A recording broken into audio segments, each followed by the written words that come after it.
Welcome back, my friends. This is David Pruess, International Master for Chess.com, and continuing with my series of lectures about development. I'm going to give you the 2-minute summary of what happened in the first 2 lectures, but if any of it sounds like stuff that you don't know or you'd be curious about, you should go back and check them out. First, we talked about what development is. Then we talked about ways to count development to measure how far ahead or behind in development you are in a certain position. We talked about how you can actually use a lead in development, what it's good for, and the first thing we came up with was an attack, generating an attack. But we also mentioned that there were a bunch of other possibilities, and last time we finally saw one of those examples. We saw an example where you use your development to create pressure or some kind of bind on your opponent's position, which was quite interesting.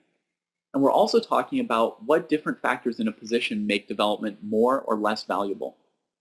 So we're talking about the most important one, which is whether the position is closed or open. And last time we saw an example of a closed position, saw that the tempi of development are worth relatively less there. Then we looked at 2 examples of quite open positions. And in those positions, with only 1.5 tempi of development, it was possible to do a whole lot of stuff and really put a lot of pressure on the opponent. So we saw that, you know, even 1 to 2 tempi, if you talk about tempi long enough, you're always going to say tempos once. So that's inevitable. So we saw that even 1 or 2 tempi of development is actually quite a significant factor in a position that's open enough.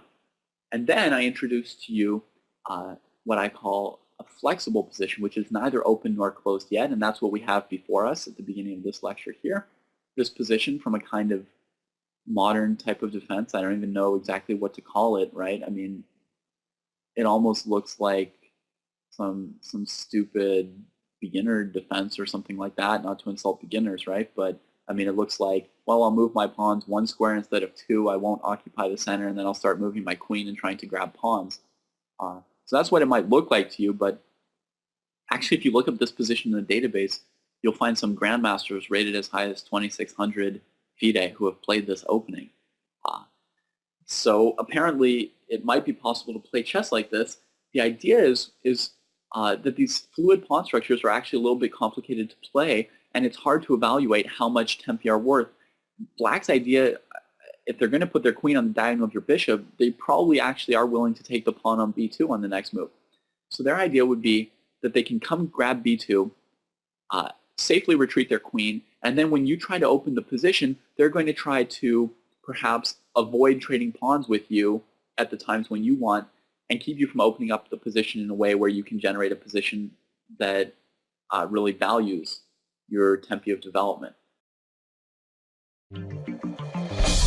We hope you enjoyed this video demo from Chess.com. Subscribe today to finish this video and get unlimited access to our full video library. Your membership also includes access to Chess Mentor, the most advanced interactive training tool available anywhere. You'll also get full access to the Opening Explorer, Tactics Trainer, and much, much more. So sign up today and get serious about improving your game.